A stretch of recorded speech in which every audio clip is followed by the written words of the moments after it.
All right, so the first part of retraining the deep cervical flexors is actually, I recommend having the patient in supine, okay?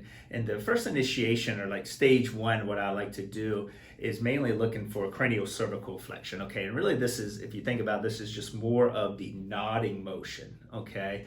We're not really lifting the head yet. That could be in stage two. But so the craniocervical flexion, my cues would be to have someone in supine. A lot of times you could have them either flat, or if this is too much based off of their spinal angle, a lot of times I might have them angled up about 30 degrees or so, okay? And that's just going to help them based off of that kyphosis in their thoracic spine. So the general cues I like to do for this is think about the back of your head sliding up basically towards me or towards the clinician, and as the eyes are going down. So we're basically trying to create like a little cupping of the OA.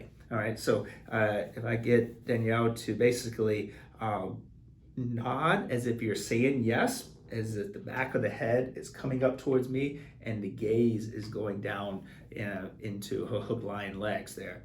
And it's almost just trying to do OA flexion. All right, we're not really retracting here. We're really just doing some OA flexion. And sometimes you can start and just make sure that's painless for the individual. You can observe from this angle and to see if there's any kind of deviations or anything coming about here. The best thing that we like to do when we start the neuromuscular ed is really getting you to feel exercises the way you should, okay? And as the first stage here, what we're really trying to do is engage longus colli, longus captus. This is going to feel deep in the throat. Okay, maybe a little bit under the chin. I don't like it too much under the mandible. We don't like too much in the SCMs or the scalenes. And really, since this is not a stretch, you shouldn't really feel it in the suboccipital area or in the back of the neck. We should be really engaging the front of the neck. And having that in mind will tell you exactly how you want to angle the individual. So for instance, if you have Danielle, I'm gonna bring your head back down.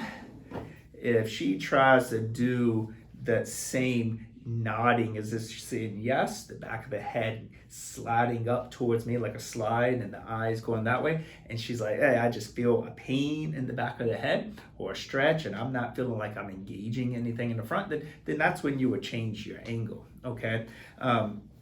And that's where all that manual therapy that we've already talked about, those are some of the techniques. We're already trying to open that area up, and then that way when we retrain it, we're good to go there.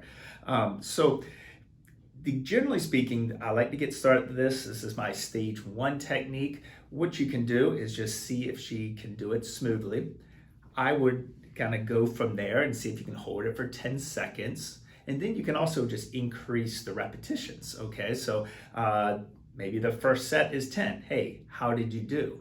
All right, did it stay pretty consistent through the 10 reps? Or after 5 reps, did it start to give any type of headache? Or did it start to kick in the SCMs too much? Now I will tell you that the deep muscles aren't doing what they want to do. So that would be a little bit of my progression, but the first and foremost to get you to feel it where you should.